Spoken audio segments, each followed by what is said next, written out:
তখন সদ্য প্রেসিডেন্ট হয়েছেন জিয়াউর রহমান। চষে বেড়াচ্ছেন সারা দেশের আনাচে কানাচে, লাখো মানুষের সাথে মেলাচ্ছেন হাত। এমনই একদিন কুমিল্লার এক গ্রামের মাঠে উপস্থিত হলেন তিনি। প্রেসিডেন্টকে দেখতে সবাই জড়ো হন সেখানে। স্বভাব অনুযায়ী যথারীতি হাত মেলানো শুরু করে দিলেন জিয়াউর রহমান।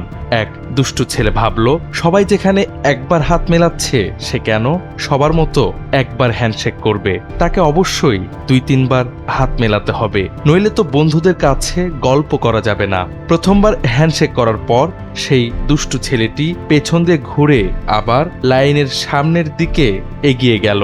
ঠেলে ঠুলে আবার ঢুকে গেল লাইনে। হাত মেলানোর জন্য দ্বিতীয়বার সামনাসামনি হলেন প্রেসিডেন্ট জিয়াউর রহমান। মুচকি হেসে হাত এগিয়ে দিলেন তিনি।